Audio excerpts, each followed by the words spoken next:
How's everybody doing? This is Eric with Ackers Chimney Services. I'm sorry, I'm going to do a video on some do-it-yourself truck maintenance on my 2008 Toyota Tacoma.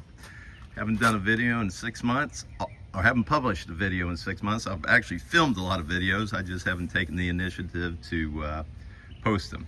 But anyways, this is in dire need. I'm going to do a three-part thing. First thing that I'm going to do, because I'm getting ready to head and pick up some blades, is look how these things are bad. So you lift this up, and this thing was just hanging on. I mean, it wasn't even attached, or the attachment piece had broken. So I'm taking that off, putting this back down. This is going to force me to actually do this quick little project instead of procrastinating it anymore.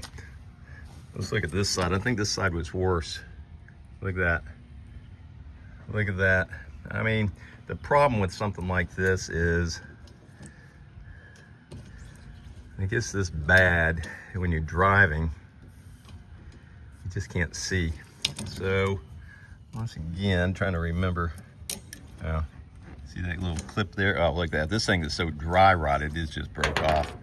So I'm gonna pull this down, take this off. I'm gonna probably take these to the store with me. I'm probably gonna just pick them up at a Walmart. Hate to say it, not a big fan of Walmart, but sometimes you just gotta do what you gotta do.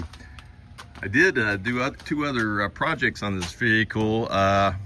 Unfortunately, I didn't film them. I had to do a battery replacement, which battery's in there. I cleaned off the terminals and everything. It completely died on me. And then I also had to replace the front brakes on both sides.